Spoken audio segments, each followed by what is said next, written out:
नमस्कार, आप सभी का एक बार फिर से स्वागत है हमारे चैनल भक्ति ज्ञान में।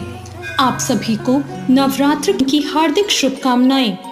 रामपुर नगर में रामचंद्र नाम का एक सेठ रहता था। उसका बहुत बड़ा व्यापार था। यूं तो उसके नाम में ही भगवान का नाम था, पर वो कभी ईश्वर में यकीन नहीं करता था। लेकिन उसकी पत्नी श्यामा बहुत ही धार्मिक औरत थी और माँ दुर्गा की भक्त थी। उन्हें एक दिन एक बच्चा हुआ। अजी सुनते हो, आज माँ दुर्गा का पंडाल सजा है और हमने अभी तक हमारे लल्ला को माता रानी के दर्शन नहीं कराए। आज शाम हम वहाँ दर्शन करने चलेंगे। मैंने तुम्हें कितनी बार कहा है, मुझे अपने इस पूजा पाठ के काम से दूर रखा करो। मुझे कहीं नहीं जाना है। आपको नहीं जाना तो क्या, आप मुझे तो ले जाइए। अच्छा ठीक है, शाम को तैयार रहना। शाम को घर लौटकर रामचंद्र फिर गुस्सा करते हुए मंदिर लेकर जाता है। मुझे आज तक समझ नहीं आया कि मेरे पति की माता रानी में आस्था क्यों नहीं है। फिर वे मंदिर पहुंच जाते हैं। श्यामा, मुझे पास में कुछ काम है, तो तुम ऐसा करो, दर्शन करके आ जाओ। अरे, मैं मुन्ने को तो साथ ले जाऊं ना। नहीं, मुन्ने को मुझे तुम्हारी तरह नहीं बनाना है, वो मेरे ही साथ रहेगा। श्यामा उदास मन से मंदिर में प्रवेश करती है और माँ दुर्गा को प्रणाम करते हुए कहती है, माँ मुझे क्षमा कर दीजिए, मैं कुछ भी कर लूं, मेरे पति के मन में आपके प्रति आस्था नहीं जगा पाई। अब आप ही ऐसी कृपा करो कि वो आपकी भक्ति में लीन हो जाएं। रामचंद्र अपना काम खत्म करके मंदिर के बाहर आ जाता है। तभी अचानक पंडाल में से बहुत सी भीड़ आती है और उसी भगदड़ में उसका मुन्ना हाथ छुड़ा लेता है। रामचंद्र और श्यामा बहुत कोशिश करते हैं उसे ढूंढने की, पर वो नहीं मिलता। दोनों निराश होकर घर लौट आते हैं और बहुत दुखी हो जाते हैं। ये क्या हो गया? अब हम क्या करेंगे? हम अपने मुन्ने को कैसे ढूंढ पाएंगे? ये सब मेरी वजह से ही हुआ है।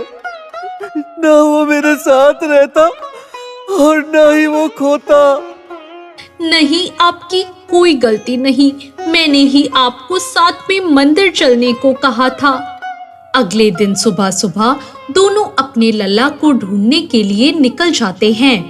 लेकिन श्यामा माँ दुर्गा की मूर्ति के सामने बैठकर रोने लगती है और कहती है, हे माँ, हमसे जो भी भूल हुई है उसे क्षमा कर दो, बस मेरा मुन्ना लौटा दो।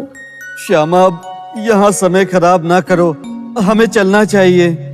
दोनों निकल ही रहे होते हैं कि उनके द्वार पर 9 कन्याएं भोजन करने पहुंच जाती हैं। तुम सब आज यहाँ कैसे? आप भूल गई हैं, आपने तो हमें आज के दिन भोजन पर बुलाया था। श्यामा को याद आता है कि आज दुर्गा नवमी है और वो इस दिन कन्याओं को भोजन कराती है। लेकिन आज ये संभव नहीं है। वो हमें नहीं पता, हम तो भोजन करके ही यहाँ से जाएंगे। बहुत भूख लगी है, आप जल्दी से खाना खिला दें।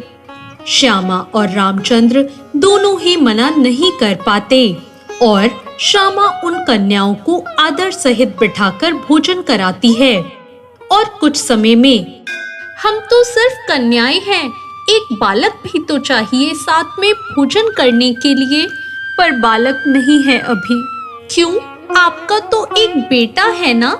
ये बात सुनकर श्यामा और रामचंद्र दोनों ही रोने लगते हैं। क्या बात है, आप क्यों रो रहे हो? रामचंद्र सारी बात बताता है और उनसे भोजन ग्रहण करने को कहता है और माँ दुर्गा से प्रार्थना करके माफी मांगता है। पर बिना बालक तो कन्या भोज होगा ही नहीं।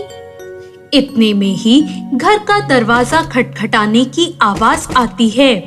श्यामा जैसे ही दरवाजा खोलती है, चकित हो जाती है।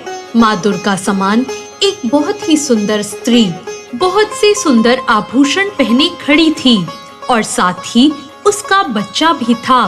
रामचंद्र और श्यामा को उनका लल्ला सौंपकर वो कहती है, ये मुझे पंडाल के सामने मिला है, आपका पुत्र है क्या?